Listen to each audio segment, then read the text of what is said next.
Hey guys, so this is really just a quick video on how to use Bentonite for clearing homemade wine. This is some elderflower wine that I made I started months ago. I did one of these with the Bentonite 2 weeks ago. Guess which one? So I just thought I wasn't going to do it. There's another one actually, so there's two still to do. I wasn't going to do them. I thought I'm going to just do an experiment to see what it's like, just because there's numerous arguments online about what the best way to do it is and what the pros and cons of using Bentonite. Some people say that doesn't help the flavour of the finished wine, so I wasn't sure what I was going to do, but I decided to just do them because it just makes such a nice difference. It just looks so much better, doesn't it, when it's actually cleared. And that's still clearing, so I'm going to show you how to do it, because there's numerous videos online that don't really tell you how to mix it up very well, and I've got my own way of doing it that works really well, so here goes. So the first step is to switch on the kettle. So the boiling water is really just to nominally sort of sterilise the stuff that I'm going to use. So using the sieve, a collecting vessel, and this other beaker for mixing, and I need a spoon as well. That's all I really need. So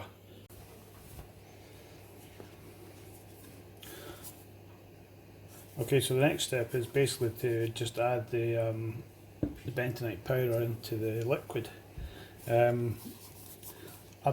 be honest, I'm not very scientific about this. You're supposed to add quite a lot. I don't actually have enough in here. If going by the rules to do the 2 gallons that I've got left, so I'm just going to basically do all of this, which I'm pretty sure is probably going to work fine anyway, so I'm not particularly bothered. So I'm just going to mix it. So basically,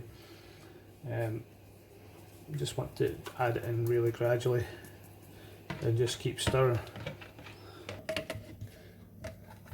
So this is, I've let the water cool a bit after boiling it. Again, I'm not particularly scientific about it. I'll let it cool a bit.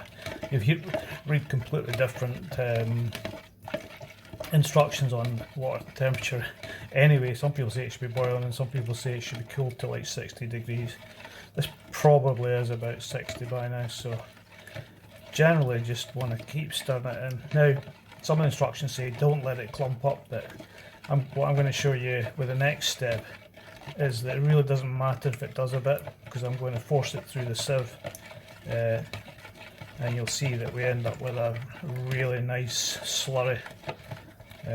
But yeah, so what have I got? I've got a bit like maybe a cup, 200 millilitres of water in there to start with, and just gradually, this is the easiest way to do it, is just keep tapping the container and just let it go. And so it's sort of clumping up a bit. It's actually really difficult to stop it clumping up, so really I wouldn't even worry about it. I would just make sure that you're doing the best sort of job possible of sort of just adding it in a gradual manner like this. And you might find you have to add some more water, which I think I probably do need to now, but I'll keep on going with this and then we'll see what we end up with.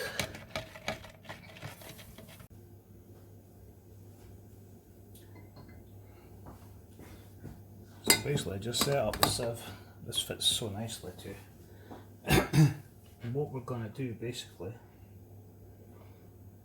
is use the back of the spoon to force it all through.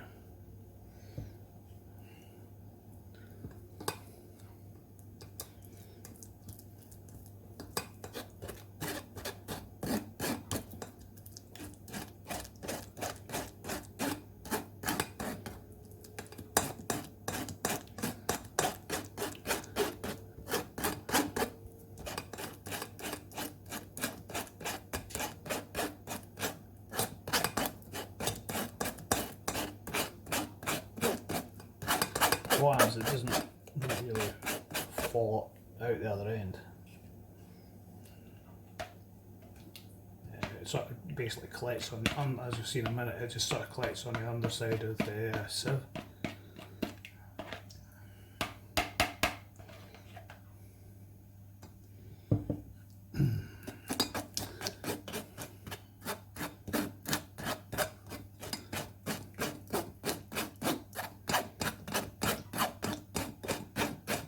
Actually going to pass it back through the sieve again straight away afterwards, just for a second pass,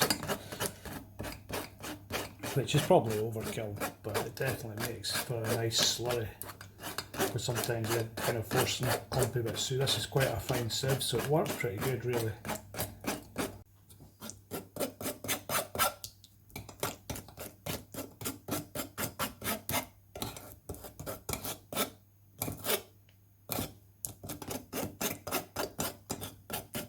So that's kind of the end of the first pass,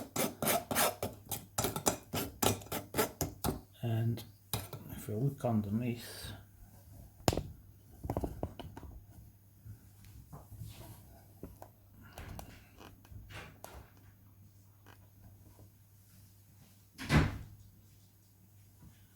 you can see that it's basically all just hanging off the bottom of the sieve.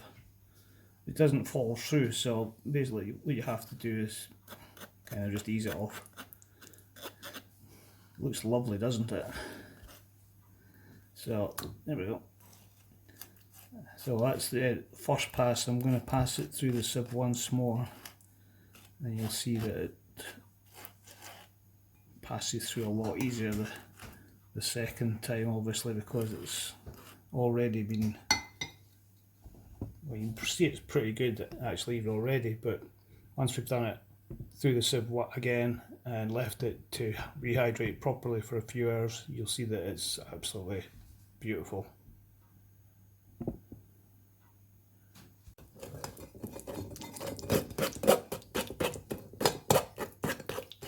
So as you can see, the second pass is way quicker. It's all the lumps, pretty much all the lumps are taken out already, so it takes a fraction of the time to go through on the second pass.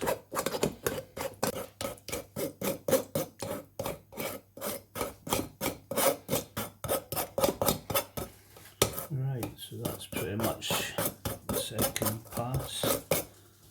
So much quicker. And then, yet again, move it a little bit. You can see that it's all clumped up underneath the sieve, but we just need to knock it off basically.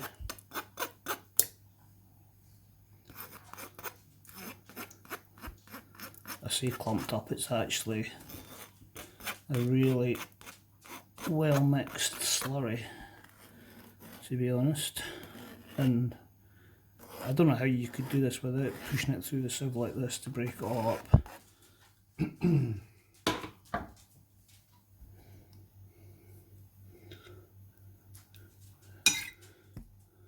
Beautiful, huh? So the next step is to just leave it to properly fully hydrate for about 4 hours. I should do it, so I'll let you see what it looks like in 4 hours.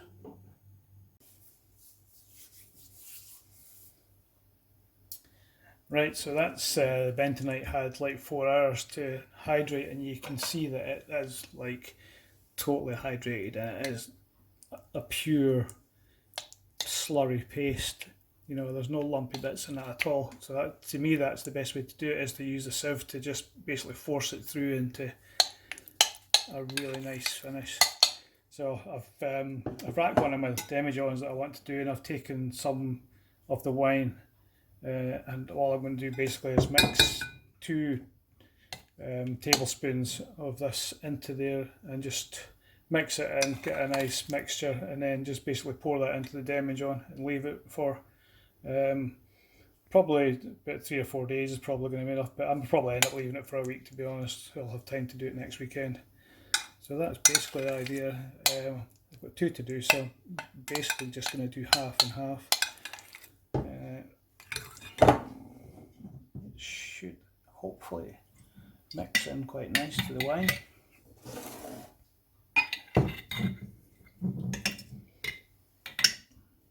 So this might take a little while, so I'll mix it in and then show you what it looks like in a minute.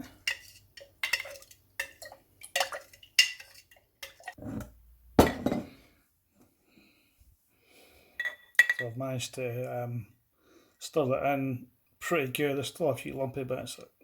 This isn't the best jar for doing this because I can't really get into the corner and squish it into the wine, but it's pretty good. It's good enough.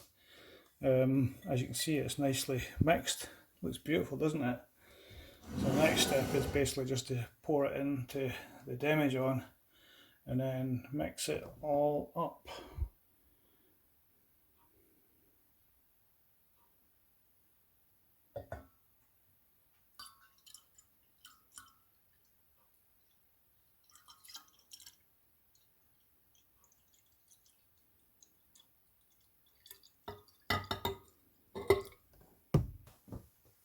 Looks good, eh?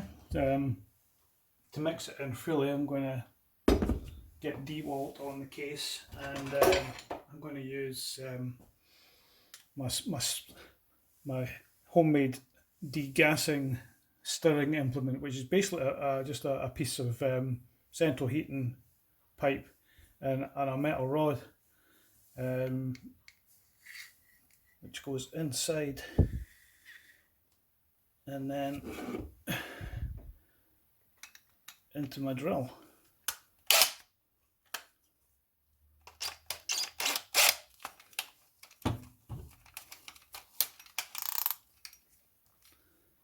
And into the demijohn, all sterilised of course.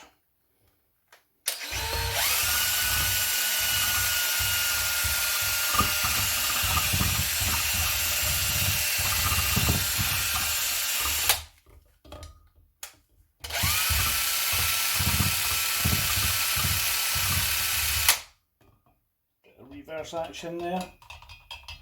And that's all there is to it, so that's well mixed in. That's really the best I've done yet, actually.